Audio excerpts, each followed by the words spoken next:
ముచ్చట్లు. చలో ఇక ఇంకో వార్తలకు పోదాం పాండ్రి.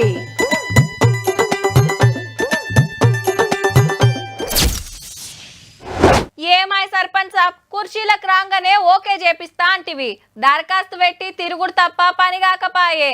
70 ఏండ్లకున్న నాకన్నా చిన్నోళ్ళకు వస్తుండే, నాకు రాకుంటే ఎట్లా చెప్పు? మండలాఫీస్కు ఎన్ని మాటలు పోవాలే?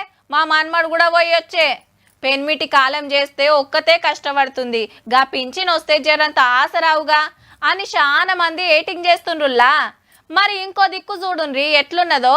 మరెవ్వా ఆఫీసర్లు అంటే గిట్లుండాలే. బతికున్నోళ్ళకే దిక్కు లేదురా నాయనా అంటే సచ్చినోళ్ళకు సుతా పింఛన్లు ఇయ్యబట్టిరి. మరి హౌ 100 మందికో 1000 మందికో కాదుల్లా, తెలంగాణలో 40,000 మందిది ఇదే కథ.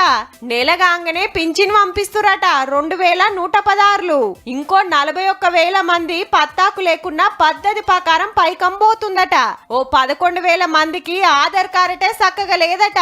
మొత్తం 93,000 మంది. మరి ఈ పైకం ఎవరు తీసుకుంటున్నట్టు, ఎవల జేబులకు పోతున్నట్టు?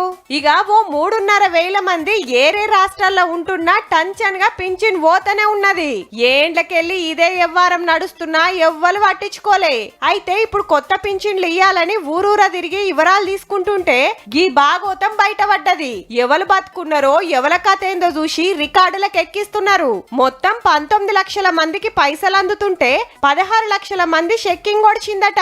5-6 రోజుల్లో అంతా ఓడవోసి కాలం చేసిన పేర్లు, అడ్రస్ లేనోళ్ళ పేర్లు తీసేసి ఫైనల్ చేస్తారట. ఎంత లేదన్నా 1,00,000 పేర్లు ఎగిరిపోతట్టే ఉన్నాయి. ఇక అప్పుడు కొత్తగా 2 లక్షల మందికి ఇస్తారన్నట్టు.